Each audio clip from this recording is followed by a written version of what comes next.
ಕೇಂದ್ರ ಸರ್ಕಾರದಿಂದ ಮಧ್ಯಂತರ ಬಜೆಟ್ ಮಂಡನೆ ಇವತ್ತು ಮೋದಿ ಸರ್ಕಾರದಿಂದ ಬಂಪರ್ ಘೋಷಣೆಗಳಾಗಬಹುದು ಅನ್ನುವಂತಹ ನಿರೀಕ್ಷೆ ಸಹಜವಾಗೇ ಇದೆ.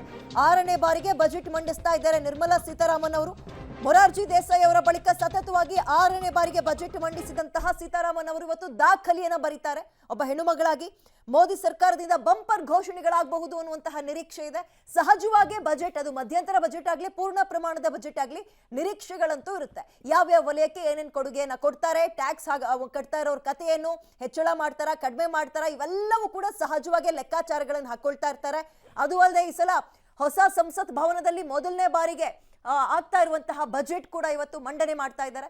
ಮೋದಿ ಸರ್ಕಾರದಿಂದ ಬಂಪರ್ ಘೋಷಣೆಗಳು ಅಂದ್ರೆ ಏನೆಲ್ಲ ನಿರೀಕ್ಷೆ ಮಾಡಬಹುದು, ರೈತ ವಲಯ, ರೈಲ್ವೆ ವಲಯ, ಒಂದು ಸುಂಕವನ್ನ ಅಥವಾ ಟ್ಯಾಕ್ಸ್ ಅನ್ನ ಕಟ್ತಾ ಇರೋರಿಗೇನು, ಬಡಬಗ್ರಿಗೇನು, ಇವೆಲ್ಲವೂ ಕೂಡ ನಿರೀಕ್ಷೆಗಳ ಒಂದ್ ರೀತಿ ಗುಡ್ಡವೇ ಇದೆ.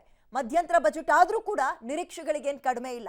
ಈಗ ಸದ್ಯಕ್ಕೆ ನಾವು ನಿರೀಕ್ಷೆಗಳ ಬಗ್ಗೆ ಮಾತ್ರ ಮಾತನಾಡಬಹುದೇ ಹೊರತು ಬಜೆಟ್ ಮಂಡನೆ ಆರಂಭ ಆದ ನಂತರವೇ ಏನು ಹೇಳ್ತಾರೆ ಅನ್ನುವಂಥದ್ರ ಮೇಲೆ ಕೇಂದ್ರೀಕರಿಸ್ತಾ ಹೋಗಿ ಖಂಡಿತವಾಗಿ ಲೋಕಸಭಾ ಚುನಾವಣೆಗೆ ಹೋಗ್ತಾ ಇರುವ ಹಿನ್ನೆಲೆಯಲ್ಲಿ ಯಾವುದೇ ಸರ್ಕಾರಗಳಿದ್ರೂ ಕೂಡ ಬಜೆಟ್ ಸಂದರ್ಭದಲ್ಲಿ ಅದರ ಅವಶ್ಯಕತೆಯನ್ನು, ಅದರ ಸದ್ಬಳಕೆಯನ್ನು ಮಾಡಿಕೊಳ್ತಕ್ಕಂಥದ್ದು ಸತ್ಯ.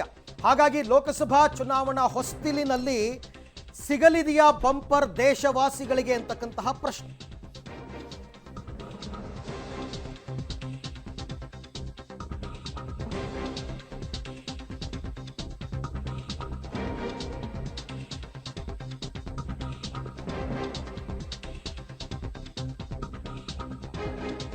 ಲೋಕಸಭಾ ಚುನಾವಣಾ ಹೊಸ್ತಿಲಿನಲ್ಲಿದ್ದೀವಿ ನಾವೀಗ. ಈ ಸಂದರ್ಭದಲ್ಲಿ ಬರ್ತಾ ಇರತಕ್ಕಂಥ ಮಧ್ಯಂತರ ಬಜೆಟ್ನಲ್ಲಿ ದೇಶವಾಸಿಗಳಿಗೆ ಬಂಪರ್ ಸಿಗುತ್ತಾ ಅನ್ನುವಂತಹ ಪ್ರಶ್ನೆ.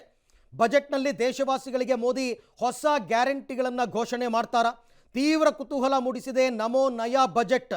ಮಧ್ಯಂತರ ಬಜೆಟ್ ಬಗ್ಗೆ ದೇಶವಾಸಿಗಳಲ್ಲಿ ಇನ್ನಿಲ್ಲದ ನಿರೀಕ್ಷೆ ಇದೆ. ಸಹಜವಾಗಿ ಅದು ರಾಜ್ಯದ ಬಜೆಟ್ಗಳಾಗಿರಬಹುದು ಅಥವಾ ಕೇಂದ್ರದ ಬಜೆಟ್ ಆಗಿರಬಹುದು. ಚುನಾವಣಾ ವರ್ಷ ಅಂತಂದಾಗ ಜನರನ್ನ ಸೆಳೆಯುವ ನಿಟ್ಟಿನಲ್ಲಿ ಕೆಲವೊಂದು ನೂತನ ಯೋಜನೆಗಳನ್ನು ಘೋಷಣೆ ಮಾಡ್ತಕ್ಕಂಥದ್ದು, ಜನರ ಸಂಕಷ್ಟಗಳನ್ನು ನಿವಾರಣೆ ಮಾಡುವ ನಿಟ್ಟಿನಲ್ಲಿ ಕೆಲವೊಂದು ಕ್ರಮಗಳನ್ನು ತೆಗೆದುಕೊಳ್ತಕ್ಕಂಥದ್ದು, ಇವೆಲ್ಲವೂ ಕೂಡ ಇದ್ದೇ ಇರುತ್ತೆ. ಹಣದುಬ್ಬರ ಜಾಸ್ತಿಯಾಗಿರುವ ಹಿನ್ನೆಲೆಯಲ್ಲಿ ಮಧ್ಯಮ ಮತ್ತು ಬಡವರ್ಗದ ಜನರಿಗೆ ಬೆಲೆ ಏರಿಕೆಯ ಬಿಸಿ ತಟ್ಟುತ್ತಾನೇ ಇದೆ. ಆ ಬೆಲೆ ಏರಿಕೆಯನ್ನು ನಿಯಂತ್ರಿಸುವ ನಿಟ್ಟಿನಲ್ಲಿ ಏನಾದರೂ ಕ್ರಮಗಳನ್ನು ತೆಗೆದುಕೊಳ್ಳಬಹುದಾ?